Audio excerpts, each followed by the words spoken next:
What is up, fellow sickos? I am Dan Valley coming at you with my certified fantabulous co-host, Mr. Grant Hughes, and we are about to be joined by three other people for a 5-person mega podcast in which we are drafting just starting lineups only, or 5-man lineups, to dethrone the Boston Celtics specifically. The caveat, Boston's starting lineup costs a little over $163 million next season. Our lineup has to fit within those parameters. It will be a snake draft. We cannot draft Celtics players. You cannot draft the same player twice. More of the criteria will be gone through after this introduction. We have already done it, though, and it was a lot of fun. We are joined once again by Bryan Toporek of Bleacher Report, Forbes, and Liberty Ballers, as well as the NBA podcast, and then also by Bleacher Report's Jason Dunbar and Joey Akeley. So the same crew you saw last time. Go check them out on Twitter. The handles and links will be in the podcast and YouTube descriptions. It was a fun exercise, but it's weird to record the intro after we've done it, Grant, because we're reflecting on what we did. But what did you think of like this? I had a lot of fun doing this one.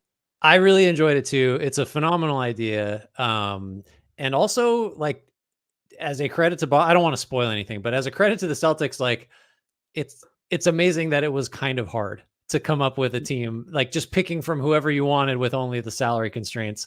And it should have been easier. But I think we all have teams that should beat Boston, but it's like not a given. And so that was kind of one of my main takeaways. And we all went very different routes. I think our teams are all very different. So that I think people will like that too. But yeah, we beat the Celtics. We figured it out. And all we needed was the entire pool of non-Celtics NBA players, and to choose 5 of them. So pretty good.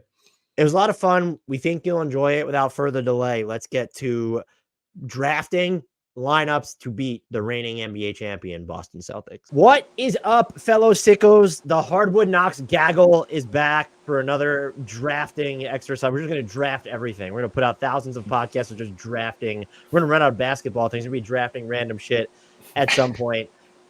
We did not settle on, Grant and I already did the intro of what you can expect. We didn't settle on who was going to explain the criteria this time. I thought Jay did a great job last time if you want to take the reins of it again. But if anyone would like to just explain to our lovely, lovely listeners and sickos what we're doing here, that'd be spectacular. Sure. Go ahead, Bryan. Go ahead. I was going to say, as the foremost Boston hater here, I am happy to explain the rules because we are trying to beat Boston. They have cheated and built a team that is basically impossible to build under this new collective bargaining agreement with, as teams are starting to slash salaries and dumping Paul George and Kentavious Caldwell-Pope, Boston has this behemoth on its hands. So we today are going to be doing a snake draft to see if we can build a lineup, a starting lineup that could beat the Boston Celtics next year. So combined, the Celtics starting lineup is earning roughly $163.4 million. So that is our cutoff. We all have to stay relatively cap compliant and stay under that number. We are just building starting lineups here, not a full roster, but that's all that matters because Boston only has 6 good players anyway. We will go. How's your erasure over here? That's right.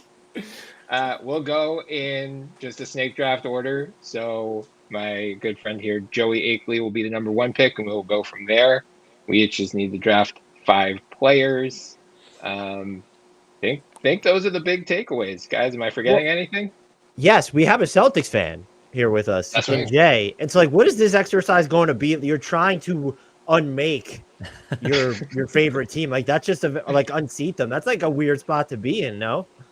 Yeah, it's absolutely very strange for me. My mind is going to all of the players who have been just absolute thorns in the Celtics side over the last 5 or 6 years in the playoffs, and all the names that have become 4-letter words in my household. Playoff Jimmy, even Maxey. There's plenty of players that just have no love in this household that will probably end up on my team because I just don't like seeing them anymore. So Joey, he has the first pick. He rigged the deck so that he could get the first pick, I assume. Yeah, I'm up, and I think I'm going to take Victor Wembanyama.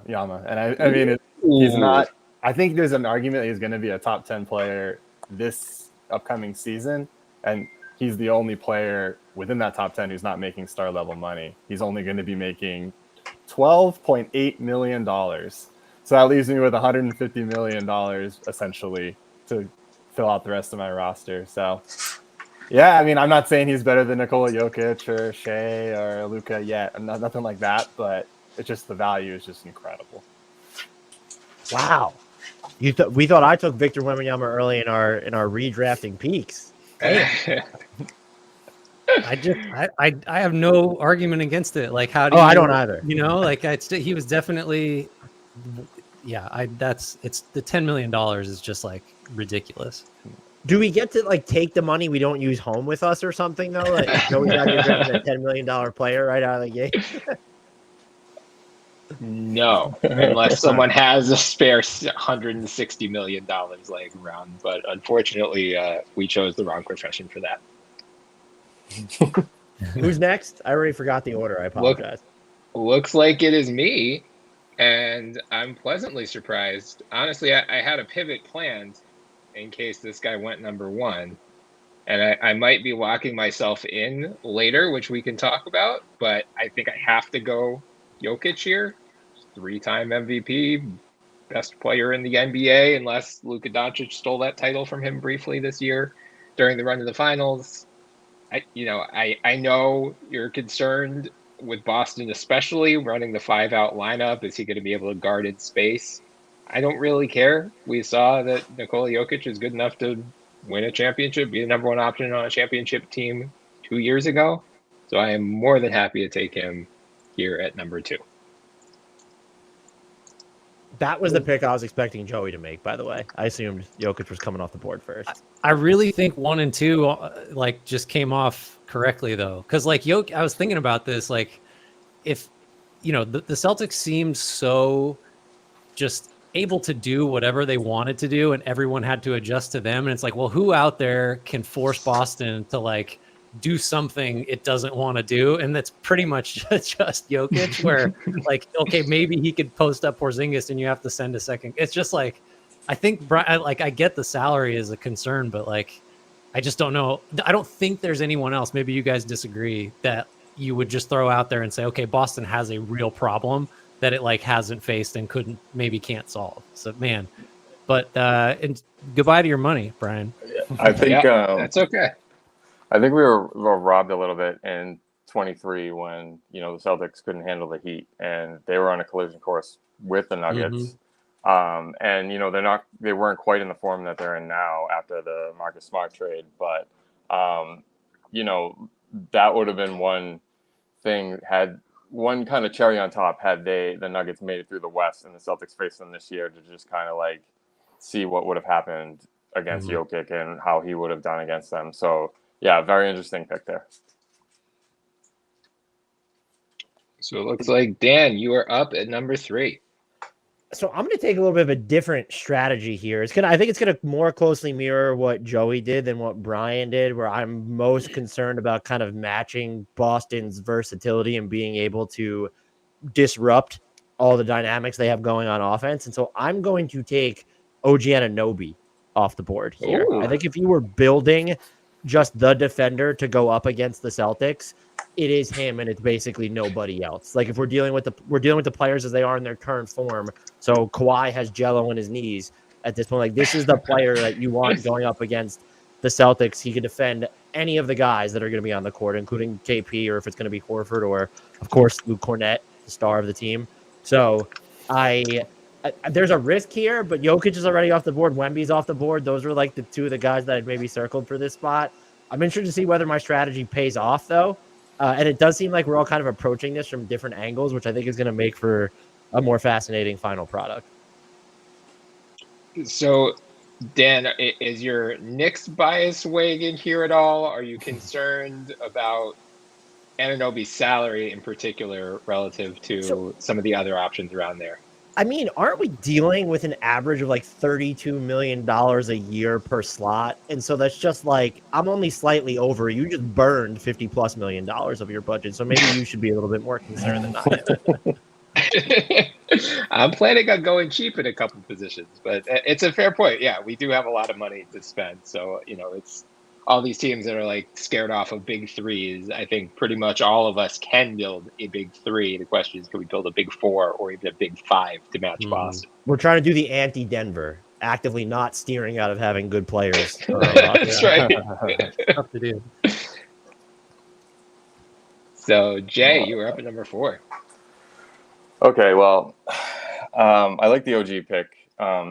Salary notwithstanding, but he's definitely somebody I'd circled to, counter Boston's wing firepower. I think I just need a big star though to anchor my team. So I'm gonna go Giannis. He's just a force unto himself, and I don't think his accolades need to be defended. It's just he's so versatile all over the place, and I think 48 million for 2-time MVP, who is at this point is almost an afterthought given last year's struggles, but I think he's due for a giant year this year, so I'm going Giannis. I don't really know that we could argue with that pick. No. And he's a little bit under 50 too, so that's like, I mean, if there are values that high, that might matter by the time you get to your 5th pick. Oh man. Okay. Well, so I have 2 in a row here. And For you. Well, there's 3 guys. I was hoping this would get simplified for me, but you really threw a wrench in there of taking OG that early. Man. I mean, it's hard because we just watched this guy lose to this team in the finals. But I just can't leave Luka on the board beyond the first round, and he only makes 43. So pretty solid value, I guess. So now there's 2 guys left that I didn't think would both be here. Let's see. Do I do it?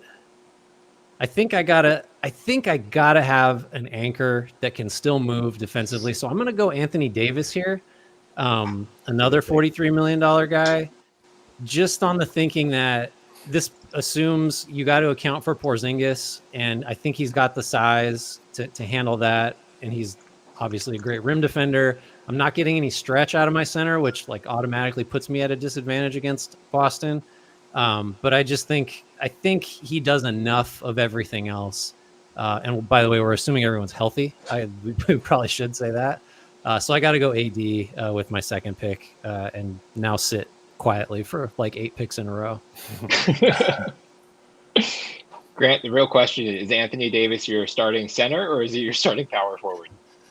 I'm not entertaining any of this. Anthony Davis wants to play with a real center because he is a real center. If Wemby were available and I could do that, we'd have a conversation. But nope, he's the 5. No one will be bigger than Anthony Davis on my team. Okay. Especially since KP is probably not playing much of a full game next year with that injury. I mean, I know we're assuming health, but even given health, he's not generally a minutes eater. But I think I'm up next, and just based on value, I think this is probably the most underpaid star in the league. I have to go Jalen Brunson. Oh, you son of a bitch. Dan, are you just going to build the Knicks? They are the biggest threat to Boston in the East. So the Knicks are almost constructed as if they were doing this exercise, right? I mean, they've got Bridges, they've got Anunoby, they're just trying to build that wing firepower. They have Brunson, who is just the heart and soul. I just think they're clearly you don't need me to tell you this. They're clearly aiming at Boston. So perhaps they were kind of an inspiration for this exercise. They also, Jalen Brunson, I think it's because of the herky jerkiness. He can kind of cook against the Celtics too. I know he's undersized, but he's had some moments against them. So this is almost, I feel like you're cheating because you have intimate knowledge of this team's kryptonite. Well, it's tough though, right? Because when you're trying to beat the Celtics, do you go with the team that most resembles the Celtics? Let's just get guys like they have, or do you go get the guy that poses problems for them that maybe, Boston doesn't have a Jalen Brunson, right? That's a totally different player type. But yeah, I don't know. That's why this is so gonna get. Wait till like the next couple rounds, how weird it's gonna get as we decide like what way we're gonna go. Well, based off what Jay just did, it seems like I'm gonna really have to fuck shit up with my next pick. So, well, I just when you think about similar players to the those in the starting five on Boston, you have Drew and Derek White, and there aren't like as far as what those guys are paid as well. It's like there aren't a lot of those type of players out there. Those two of the best defenders in the league, and they're like they're third and fourth best players or fifth best player, depending on how KP is on a given day. But I think it's tough to replicate what Boston has going. From the top on down, like Tatum is a star unlike any other, where he's just good at everything, and you can kind of build any team you want around him. But there really isn't, a mirror image of Tatum out there. So that's kind of led me to like maybe zag a little bit from what the Celtics are doing. is it me or is it Bryan? It is you, Dan. Oh, man, I don't know what to do here. There's still plenty. Julius Randle's available. I was convinced that I will take Deuce McBride before I take Julius Randle. In this world, you can have Isaiah Hartenstein. Ah, that's true. I Jay, I was convinced Brunson was going to be here. I'm going to stick with the brand, though. Give me Mikal Bridges.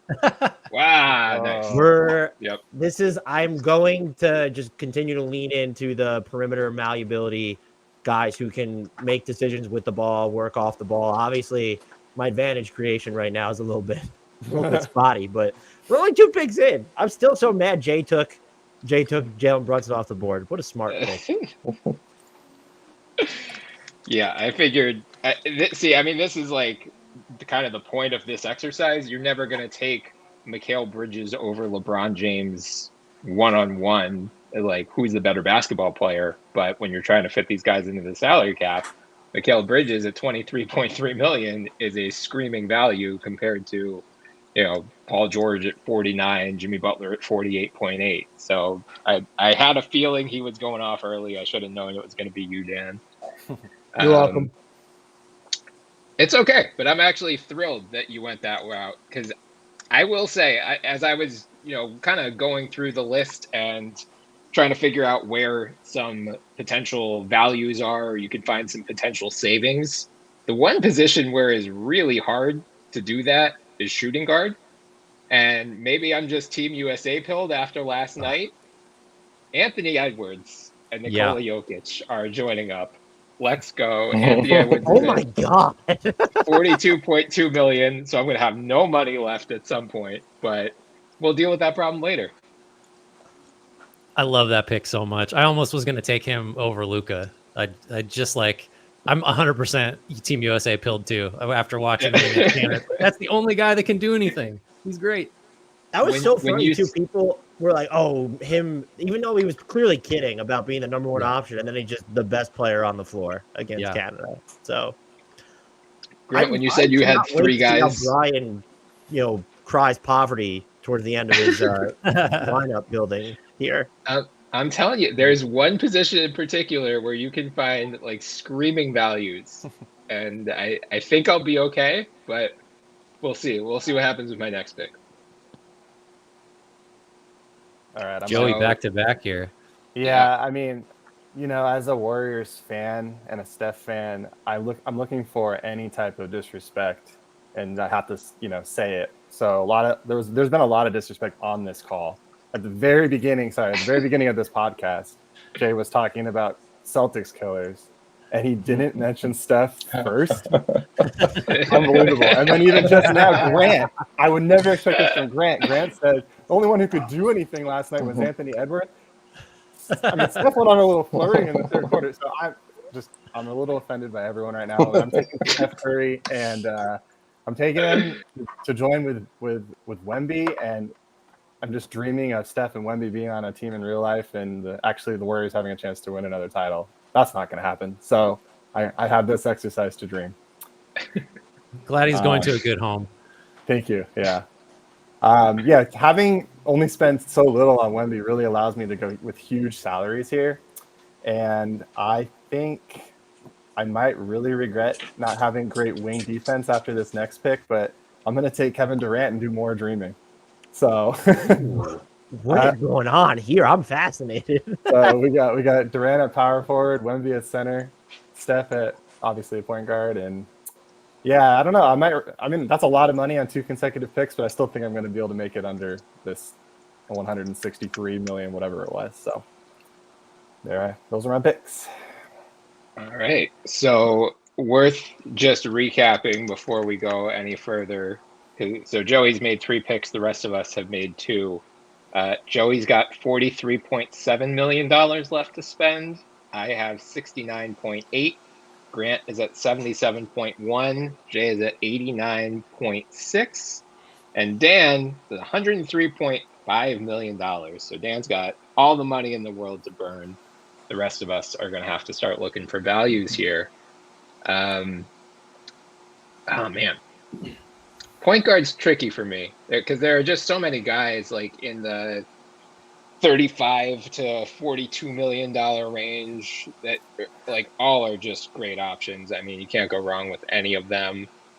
I'm tempted to go with Jamal Murray just because I have Jokic and we know those guys work so well together. But it's hard for me to ignore Shai Gilgeous-Alexander, who is right in the same ballpark of salary, only $35.9 million. So I should still have, let's plug him in. Yeah, I still got $33 million, almost $34 million left to spend. And I have Shai, Edwards, and Jokic. So, my spacing might be a little rough, but when you got 3 guys who could score like Shai, Edwards, and Jokic, and Jokic can be a dynamic passer as well. Shai is certainly great on that end. Edwards is just going to wreak havoc on both ends of the floor. Having the size, I think, is the other thing for me, against Boston in particular. Shai's a bigger point guard, and I think you're really going to need that when you're going against Drew Holiday and Derek White, whereas, a Halliburton, a Darius Garland, a Tyrese Maxey would make me a little nervous there. So locking in Shai Gilgeous-Alexander. Oh, that was going to be my pick. I hate you. I mean, like objectively, that's an incredible pick. I would have done it. I wanted Steph and Katie back together. I just couldn't. I wanted the old times, but really, Shai being cheaper and probably a little bit better than Kevin Durant. I might regret that one. So Dan, which Knicks player now? I'm gonna go with a could have been a Nick. I think. Do I want to do this now? At least I'll mess up some of the options for the rest of you. I'm going to take Paul George and his $50 million salary. So, I mean, that'll give you, he's probably the best advantage creator we have for the moment. It was going to be Shai. I'm so mad. I would have declared victory if Shai was still on the board for me with that pick. But I took a risk by going with Mikal Bridges last time. I mean, when you're building a 2-3-4 combo with Paul George, Mikal Bridges, and OG Anunoby to go up against the Celtics, Paul George is all of a sudden, as of right now, guarding the 3rd best player on the Boston Celtics. And so that's like a really good spot to be. So it's a big salary, but I've got money to burn. So we're okay. I like it. I'm definitely not biased when I say that I like something regarding Paul George right now. I guess it's me.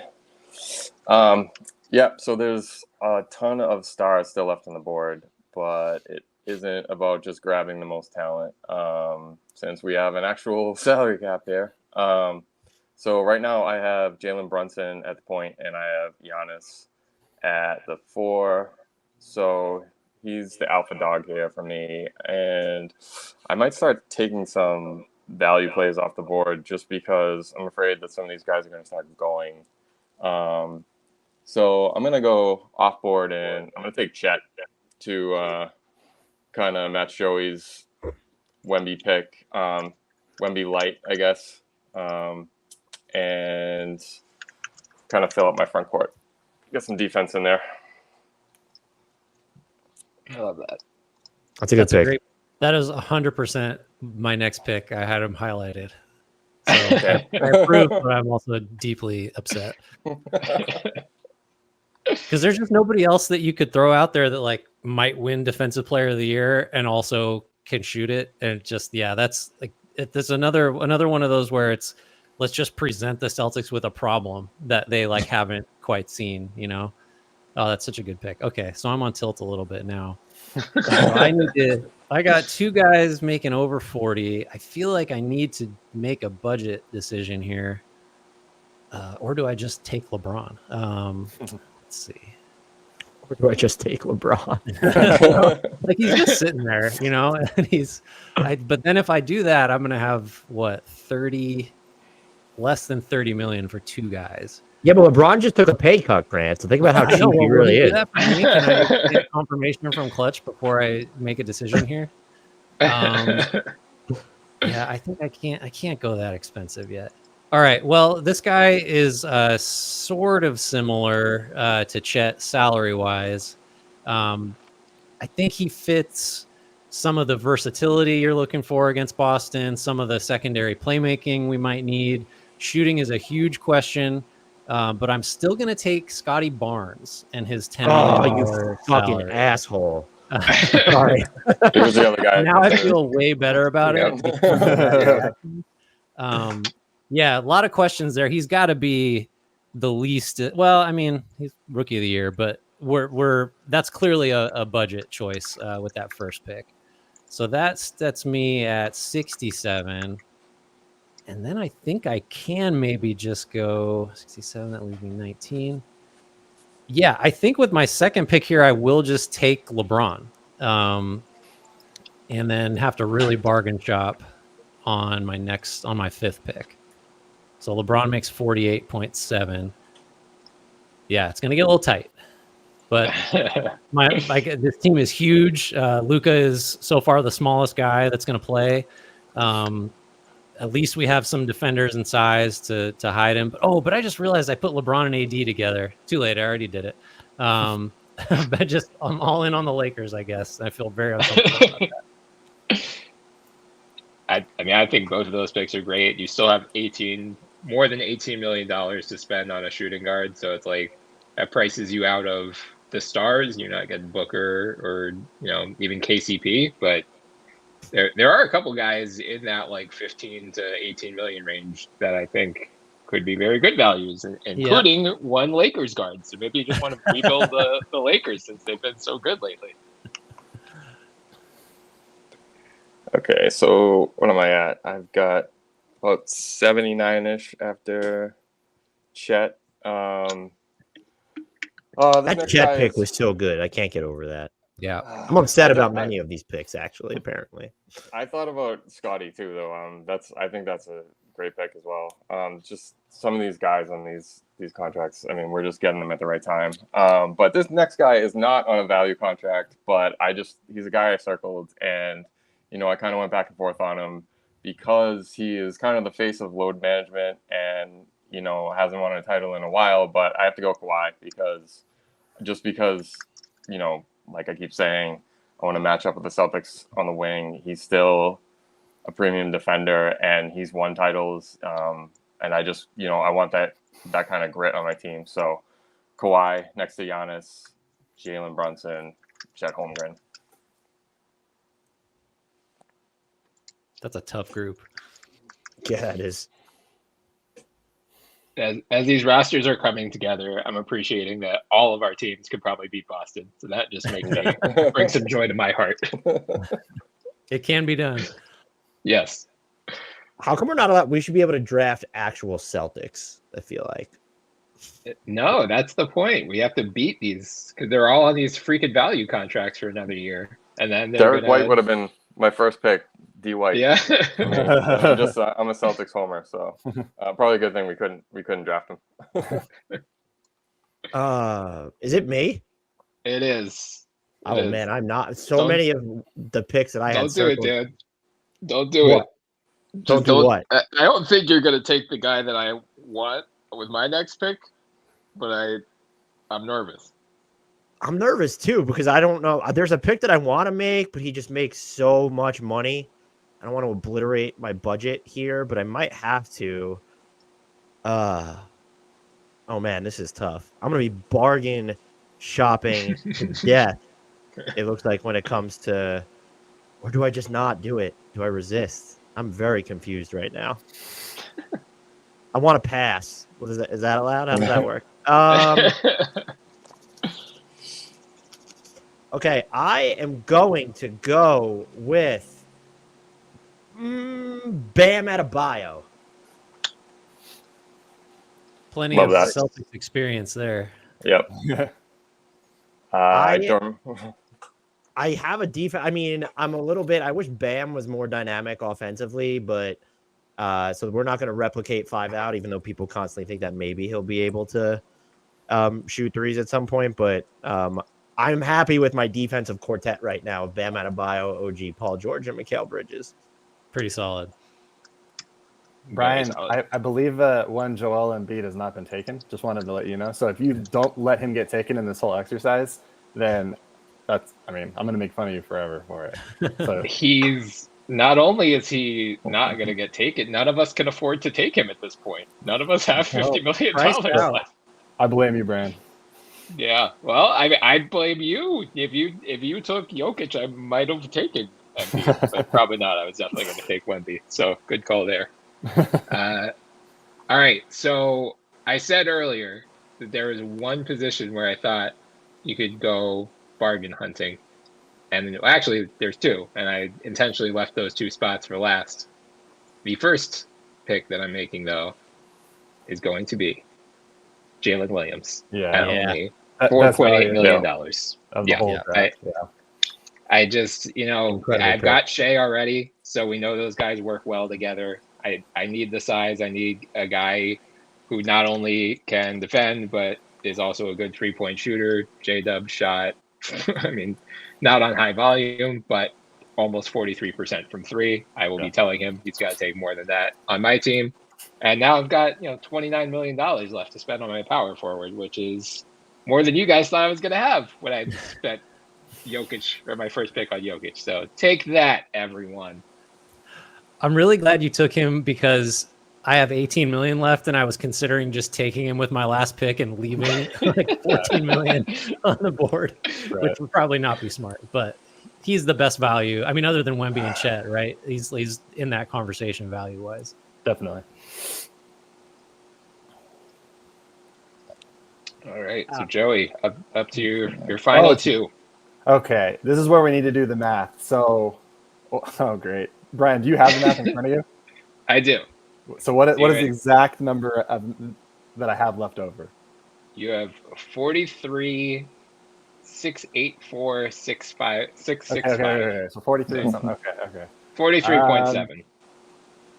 Okay. Well, man, maybe I should have taken Shea. I'm a little worried that I don't have enough ball handling outside of Steph now. But if I really want to defend the Celtics, I need wing defenders here. A shooting guard and a small forward who can really just, switch everything kind of pick players. So I think I'm going to take Herb Jones.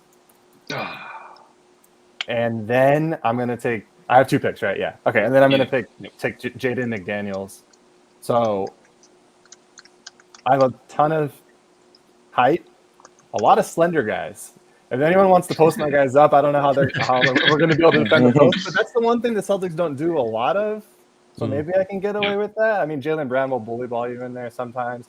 Tatum might sometimes, but they're not like, there's no Embiid or anybody out there I have to worry about like that. So hopefully my slender team can defend well enough. I love the Herb Jones pick.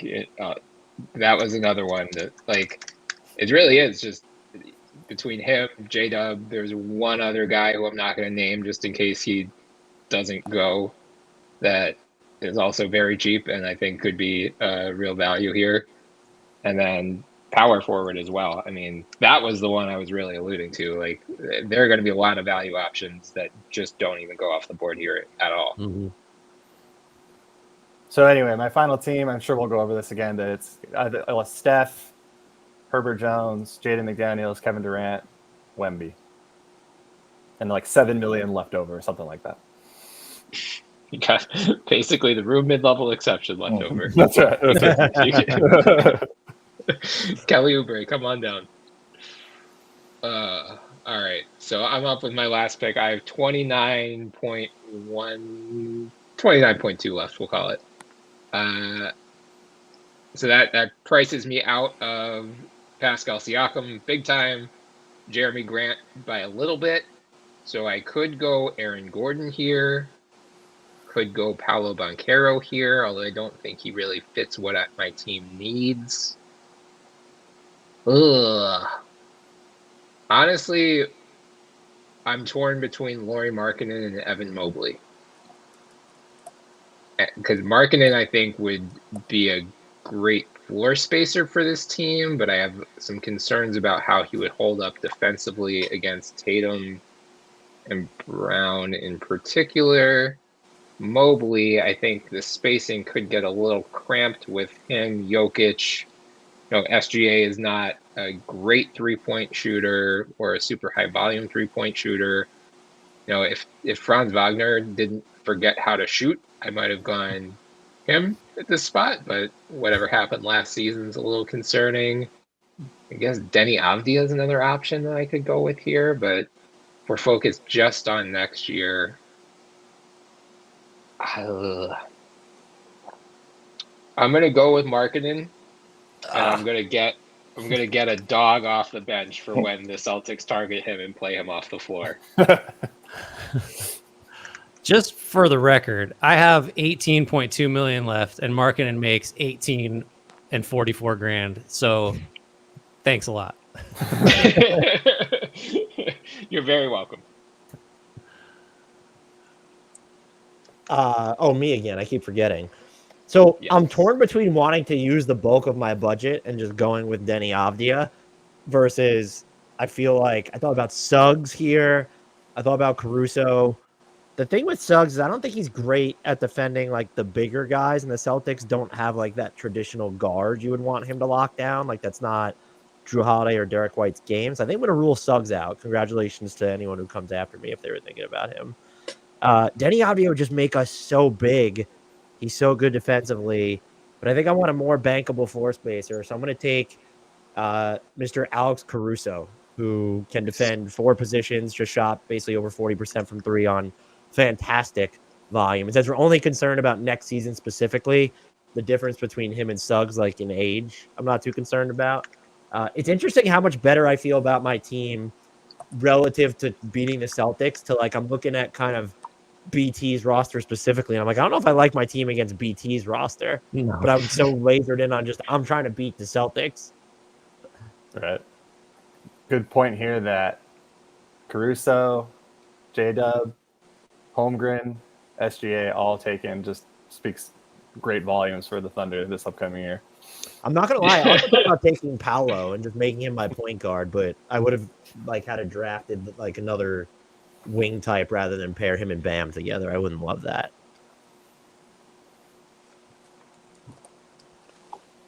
I'm still mad about the Brunson pick, in case anyone's wondering. That really that messed up my entire draft.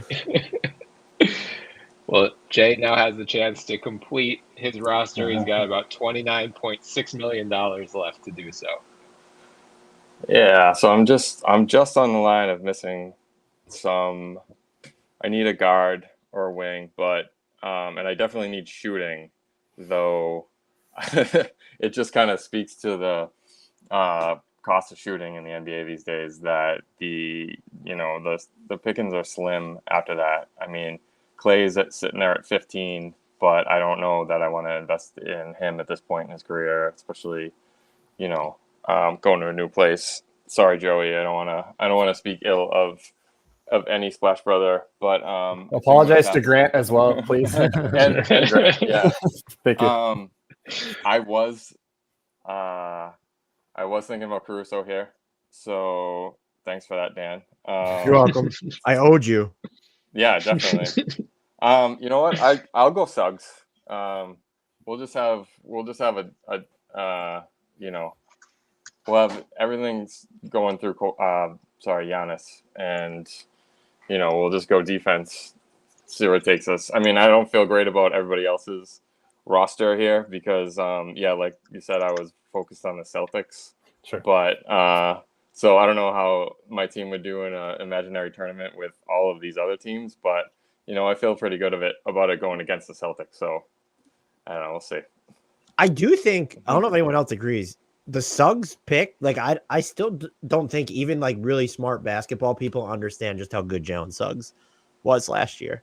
Like he just knocked down a crap ton of threes. He did some stuff off the dribble and he defended his ass off. I just wonder if he can defend up more than like the Magic don't need him to. So I guess that's why like where the Bulls like Caruso needed to defend everybody. So maybe I lacked Imagineering there because I think he clearly has the higher immediate ceiling than like an Alex Caruso when you're trying to talk about retrofitting your offense.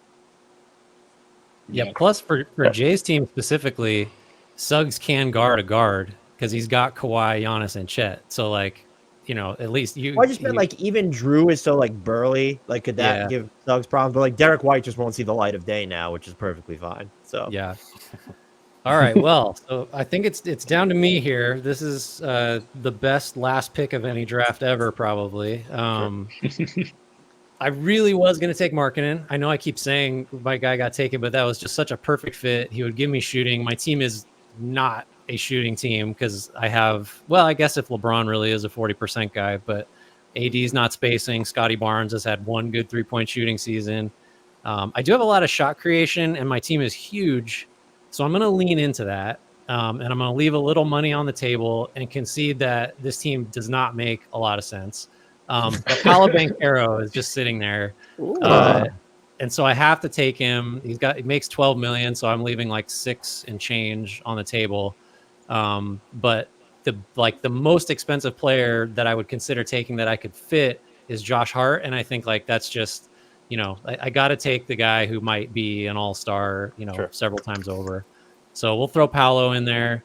I guess he's like the 3 if Barnes is the 2 and Luka's the 1 with LeBron and AD. So I have like nobody under Luka's size, which is kind of fun. So maybe that's the theory of how to beat Boston is just be even bigger than they are. But yeah, we got a lot of guys now that need the ball, which is not ideal and not a lot of shooting, but maybe Big Ball is coming back. Big Ball that can't shoot. I don't know if that's coming back.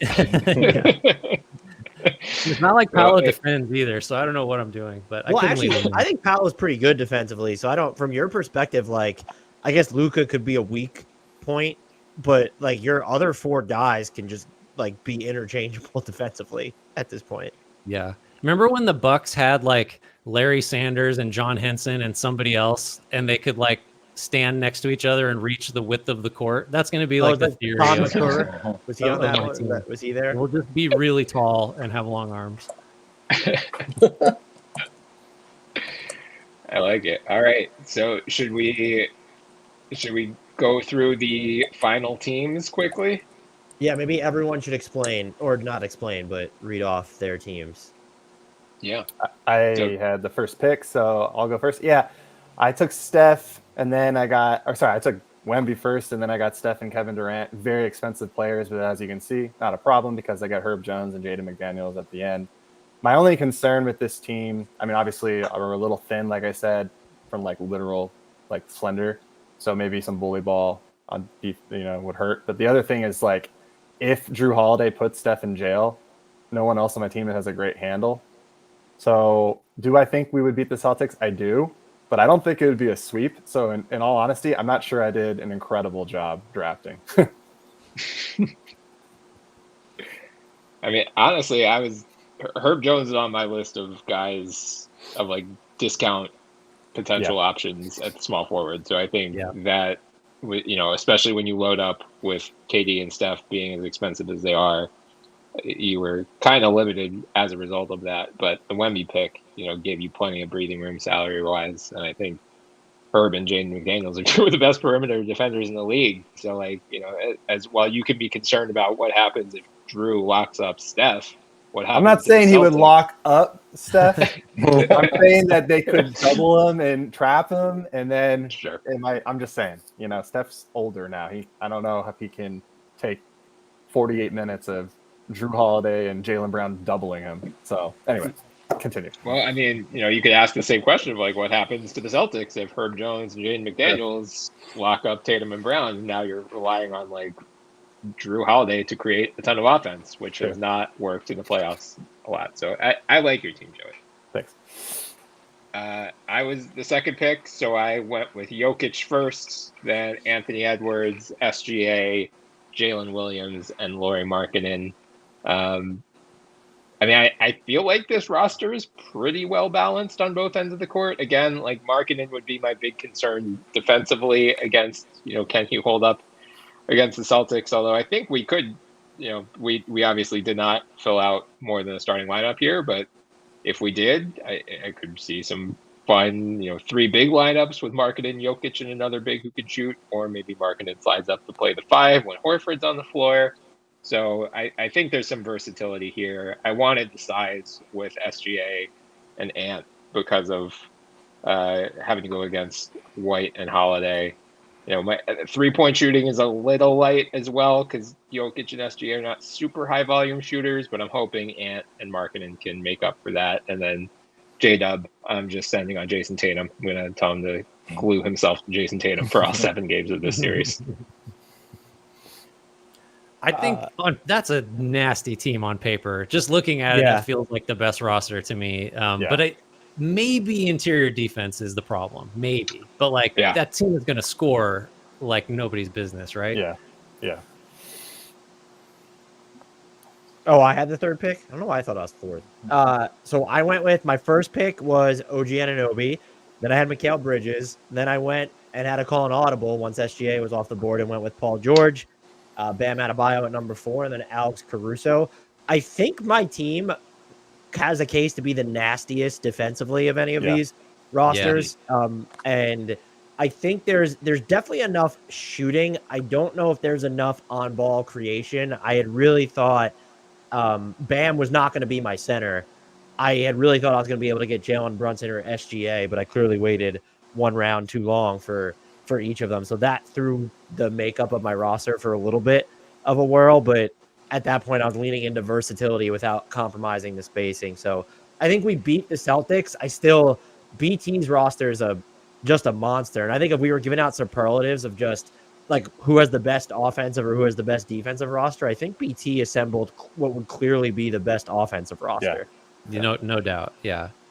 Although yours is the only one, Dan, that like, if you're thinking in terms of how to beat Boston, there's nobody on your team that will get picked on, right? Like every single guy is like, we don't go at that guy, and they can all switch. So like if the theory is to just make Boston's offense be bad and like it can be, I think yours pretty clearly the best equipped defensively to do that. We just need Alex Caruso to dribble a little bit more than You're going to need some shot creation, and that's going to be an issue. I think Dan's going to win.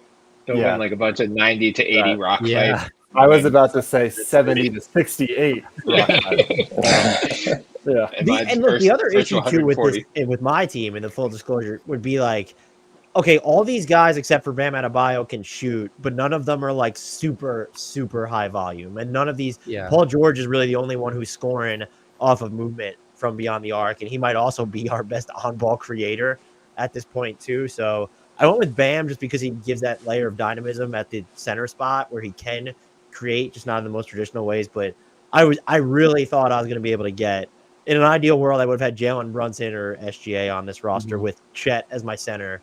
I can't remember who took Chet. He came off the board earlier than I was expecting, to be honest. I ended up with Chet and Jalen. Yeah. I think we were kind of going for the same sort of strategy. I really like the all-dog mentality. I just kind of came in with that thought. And I left too much money on the board. I have 20 million left. And by far the most, because the next closest was 11. So everybody else actually spent their money. So congratulations, guys. But I just, I just wanted, I wanted some defense to match the Celtics, obviously. And so I think I might have not ended up with as much shooting as I'd like, but we still get some spacers in there. We got Giannis obviously is the anchor, but we got Chet who can space it. Kawhi speaks for himself. And, Jalen Brunson is like the captain of the all-dog team. So I think I got some of the things I wanted, but I think I probably could have focused on offense a little bit more. So maybe we can beat the Celtics. I don't know if it's like if it's a slam dunk or anything, but as far as, Brian's team is scary. So I would say that I would not want to face, SGA, Ant, and the Joker in any way, shape, or form. So good job, Brian.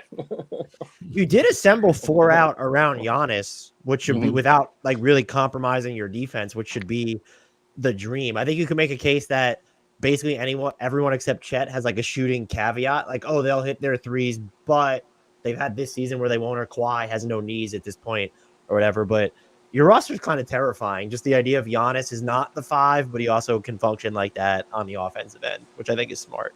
Yeah, it's like a better version of the what's worked with Brook Lopez as a spacer and rim protector, because Chet's just so much more mobile and can do all that center stuff for you. I think Jay and Joey both have like the most, like, this looks like an actual 5-man unit where it's like the roles are pretty clear, because with Jay it's just like you have a point guard, you have a shooting guard, you have a clear small forward, a clear 4, clear 5, and same with Joey. Like, just all the guys actually are playing the correct positions. That's less true, I think. Maybe, well, I don't know, because I think for Brian's team, I'm trying to pick nits with Brian's team because it looks so good. It's just like, well, if Jokic kind of hit it, I do think SGA's off it a lot, and so is Edwards. Like, I don't know. It's just I guess what I'm saying is Brian has too much offensive talent. It would be the criticism. I think he has like the best top end talent. I just don't know how well it would gel at either end. You brought up the interior defense before, Grant, and like the fact that you have J-Dub and Gilgeous-Alexander was great last year defensively, but I just question whether they have enough defense overall and how they would like mesh together on the offensive end. Yeah. All right, well, that leaves me. I took Luka first, basically with Anthony Davis back-to-back, and then followed that with LeBron and Scotty Barnes, and then Paolo at the last.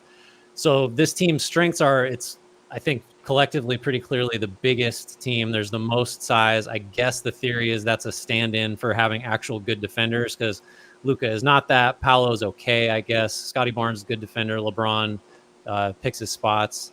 4 of the 5 guys are basically number 1 option shot creators. So I think if you're trying to attack Boston from as many angles as possible, having Paolo, Barnes, LeBron, Luka, you're going to get shots. How many of those shots will be made by these guys, especially from 3, I think is a fair question. Just kind of went with size, and am willing to take the trade-off of, not a lot of quickness, not a lot of, just dead eye shooting. But I think this team beats Boston probably. But it's just going really on like size and star power to make that case. I have a couple superlative questions. Which team that we all built is most likely to lose to the Celtics? Jay's team is, because Kawhi is going to get hurt and they're going to have to play 4-on-5. Fair. Good answer. No, that's a great question. Is that the only nomination? I feel like I would nominate my team. Just I am that concerned with we don't have the 1A on-ball creator that literally every other of these rosters have. And so, like, that makes me wildly uneasy.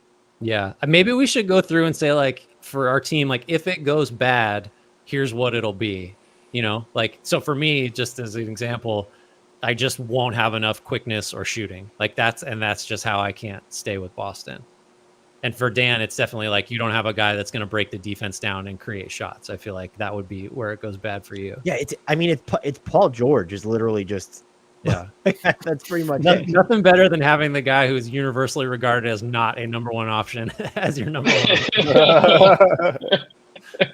This is the year Bam turns into the number 1 option. All things will funnel through him. He's going to shoot threes. Hey, Paul George just wants to play the right way, guys. He's clearly going to get to play the right way here. So Dan's team will be fine. I think Paul George needs experience beating Boston. He needs to do a lot of that this year.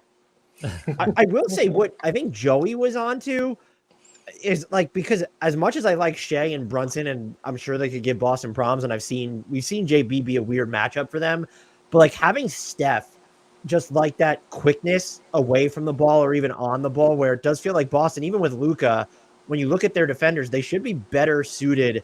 The directionality of their games would certainly be problematic, but like Luka and SGA and even Brunson aren't going to be guys that like blow by or put them in rotation a ton. Like those might be guys that they don't have to send as much help to. So Joey, I think, was right to call out the disrespect of nobody mentioning Steph while we were talking off air. I mean, the problem is no one on my team will pass the ball to Steph or even knows how to probably. So maybe I should have thought about that. I maybe should have even taken Draymond over Jaden McDaniels and then put Kevin Durant at small forward. But then suddenly now we don't guard the perimeter quite as well. So, yeah, I'm a little worried about turning the ball over 25 times in one game because we just don't have – like Durant, as great of a ball handler as he is for a guy his size, we've seen the Celtics just pick him over and over again when he has to go one-on-one against their great defenders. So, yeah, that's my concern. I don't think it would be a sweep. I think I'd win in 5, though, but not 4. That's like potentially the least humble form of humility ever. I wouldn't beat the reigning champion Boston Celtics, but I probably win in 5. But in fairness to my comment, this is a 6-team NBA league. Yeah. The fact that the Celtics would even win a game where they were Right. playing in a 30-team NBA league is insane. Very frustrating. Brian, what could go wrong for your team? Oh, I think you guys have rightly pointed out the defense, the interior defense could go very wrong. And I think it's fair to say, it's a lot of offensive talent, but it's unclear how those guys would fit together, who would work well. Like, I think Markkanen would work fine in an off-ball role, largely as a catch-and-shoot guy. Shea, if the ball is going through Jokic, like, what is Shea doing? I think we would just cut all the time with him and J-Dub in particular, but I could see Boston figuring out some sort of defensive scheme to give this team some trouble.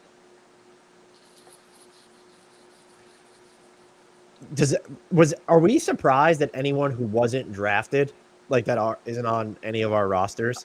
I was just gonna say, like, we got to talk about, like, Embiid is clearly the best player that was not taken. Just I guess the 51 million, and then it is like, it's hard to imagine, like, I don't know, him as the linchpin of a team that should beat the Celtics just because he's so different from anyone Boston has. But I don't know, I'm kind of surprised he's still there. But other than him, is there? Well, how close did any of you guys come to taking Embiid? And then the other two, I want guys people that to are way up perform in the there playoffs, are so Booker and Butler. Like, Yeah, Jimmy Butler is still there. Devin Booker's still there. Those are the only guys over 45 million we didn't take. I didn't really strongly consider anybody from that group, but I think it's just because I was just so afraid of getting like a full $50 million guy, even though I took like a 43 and a whatever. I definitely I almost took Butler, but I think he's up at 50. He's at 49 million, I think. And I think I just was like, all right, let me wait and see if I have the money. And then by the time, I just ran out of money. But I'm shocked that he's still on the board, just given the way he's handled the Celtics over the years. I mean, they played so many times in the playoffs. He always comes through. I mean, he's got his playoff Jimmy moniker largely from playing against the Celtics. And that's just a shocker that he's still out there. I was surprised that no one took Devin Booker because I was very much considering him after Shea and Brunson were off the board, and I wanted someone to run the offense, but the number was uneasy. But in retrospect, I'm almost wondering, like, because he's not a super weak point defensively, especially when you look at the pecking order that I had, if I should have just taken him and then gone bargain bin hunting for a big or even like just another wing and said, hey, we're just going to play super small against Boston. And I did consider, instead of Bam, I was just worried about how he would be offensively against the Celtics. But like Aaron Gordon feels like he's kind of hardwired to be super valuable in a series like this. Mm-hmm. Yeah, he's at 22.8 million. I thought he was on my list of potential power forward options. I just think with power forwards, like I mentioned Mobley when I was debating between him and Markkanen, but like Keegan Murray was 8.8 million, Franz Wagner 7 million, Trey Murphy the third 5.2 million. So I think there were just a lot of value options at both forward spots, honestly. Jalen Johnson was another one. If J-Dub was gone, that's who I was planning on going with for that. Just like, $4.5 million, like basically just a free square, and then you can load up elsewhere. Donovan Mitchell was the guy that, again, like what I assembled a list, and like I had a bunch of, point guards, small forwards, power forwards. I had a few centers and then a few shooting guards, and it was basically Booker, Edwards, Mitchell, and Bane were the high-end options. And after that, you kind of had to scrounge where, like, what Dan and Grant did. You just don't really draft a traditional shooting guard at all, and you play 3 wings instead. So, we saw Mitchell cook against Boston in the playoffs this year, before he got hurt at least. And, I think he was $35.4 million because his extension is not kicked in yet. So that is part of the appeal there. I think on the same idea as Mitchell, I think Tyrese Halliburton might be one of the best players that like I just wasn't going to take just because of like you're just begging Boston to attack him, defensively. But you could also have said, well, if I just get him as the guy who creates every shot, I can just get big defenders and shooters everywhere else. Right. Did you guys, was he on anyone's board? Because he really wasn't on mine, despite like he's one of my favorite players in the league. I just wasn't going to do it to beat Boston. I mean, I wanted Steph more than Tyrese Halliburton, and I was only going to take one of them. So yeah. Would Jonathan Isaac have come off the board if he didn't renegotiate and extend? And he was at, what was he, 17 million versus 25 now? I got another guy in that similar mold. I really thought about Jaren Jackson just because he makes 25, and you could say that's my center that's going to switch, and he's one of the few guys that every other year or so can make threes.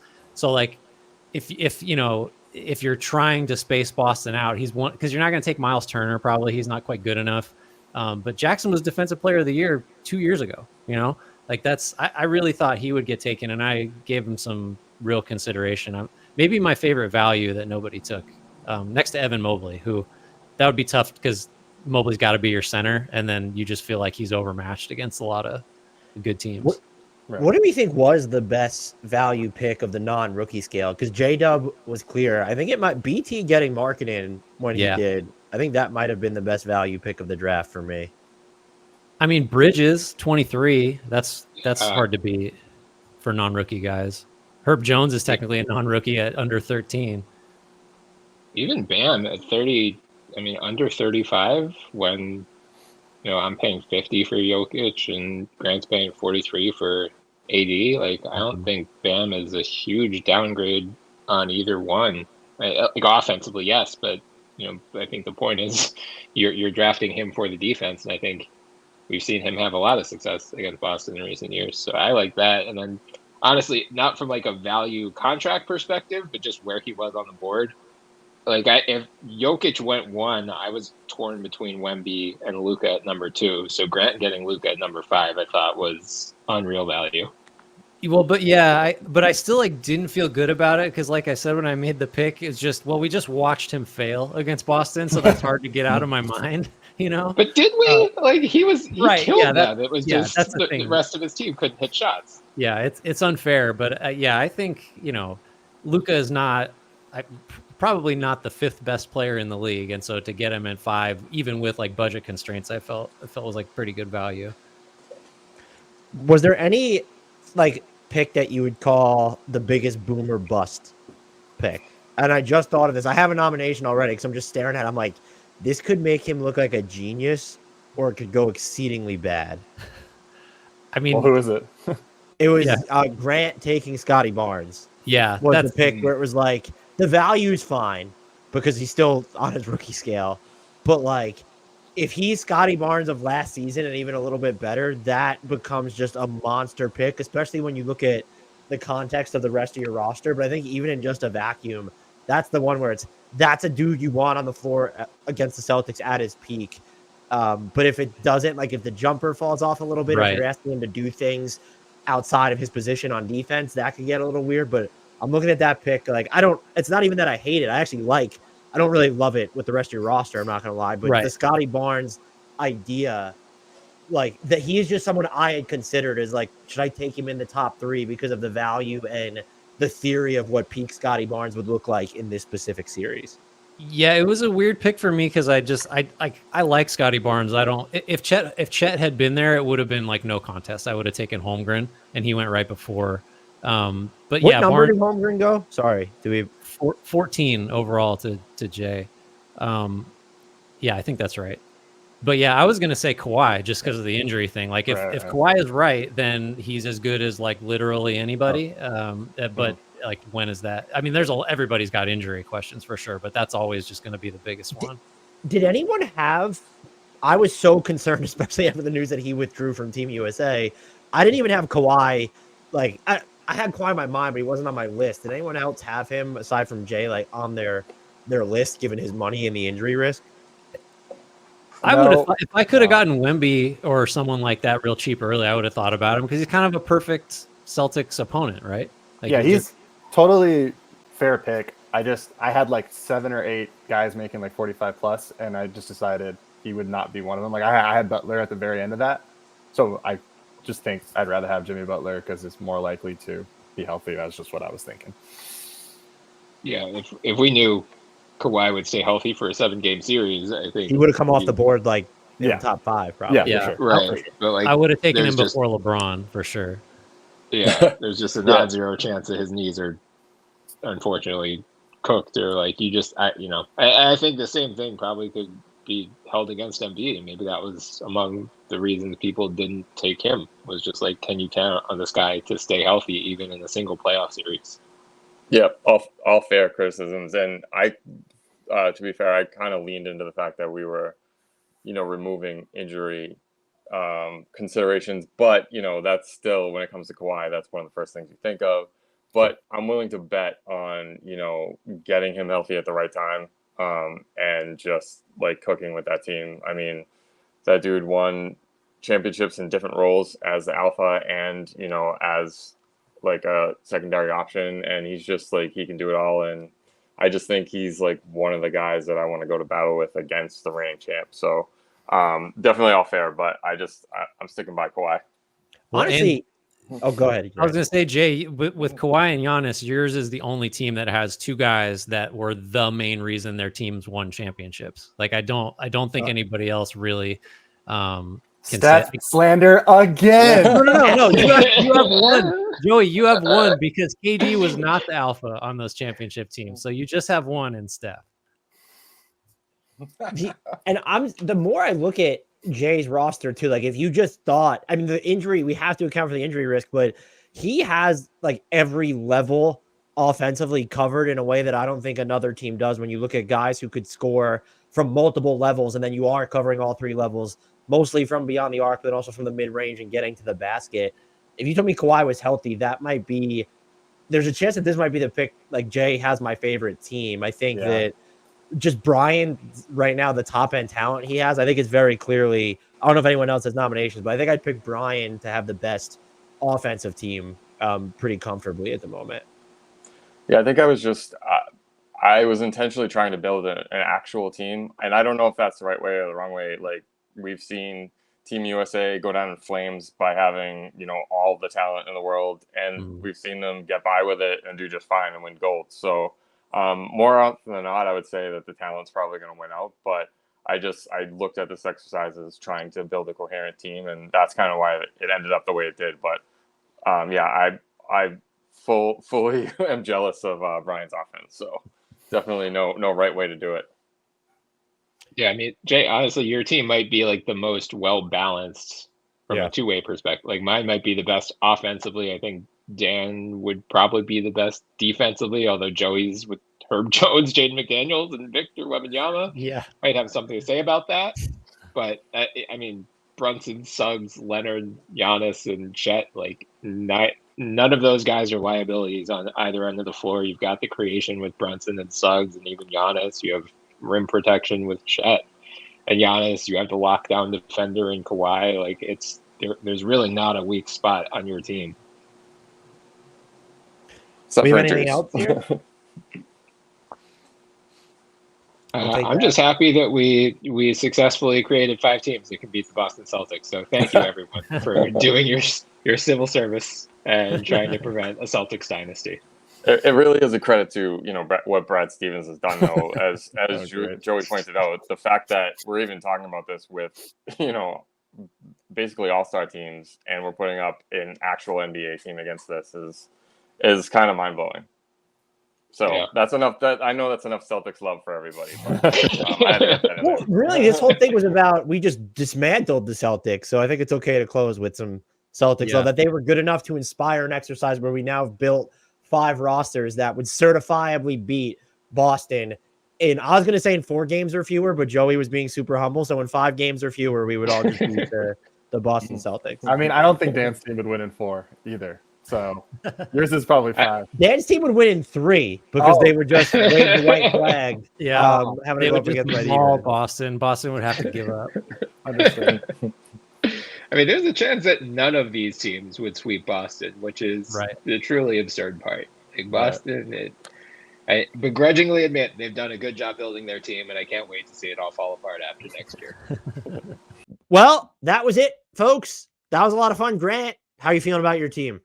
I have mixed feelings. I have a lot of star power. We went over all this. I don't think I have the best team, so that's a little disappointing, but we'll see. I'd be curious what people think about it. A lot of options to choose from team building wise. Are you confident before I take us out? How are you liking yours? No, the pick sniping of the 3 players that were mentioned ad nauseum throughout was just wild. And you built, I think, the most creative team. It's probably also the riskiest, but you definitely built the most creative team, I think. That's a compliment I'll take because it is in lieu of like your team is dumb and makes no sense, which is a fair criticism of my team. I think I enjoyed that. And we might have more stuff like this coming in the pipeline. Rumor has it. So hopefully it's a fun exercise. But that's going to do it for this episode. Thank you again to Joey Akeley, Jay Dunbar, Bryan Toporek, who made this interesting. Would have been easier, Dan, I think, if there were only 2 teams to build and we had some more choices. But thanks to those guys. Hopefully we'll get to do this again sometime soon.